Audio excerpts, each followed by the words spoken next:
Yan, may gaganapin na naman palang palaro dito sa amin. So, ayan, nagpe-prepare na sila for tomorrow. So, ayan. Hanggang doon at saka hanggang doon sa dulo ang luwang guys ng paglalaruan nila bukas. So, ayan, hanggang doon sa dulo.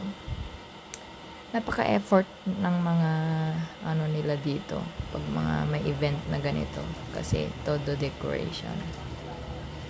So ito na yung mga gagamitin nila bukas para sa laro. So ayan, samahan niyo ako bukas guys na manood at mag-live tayo.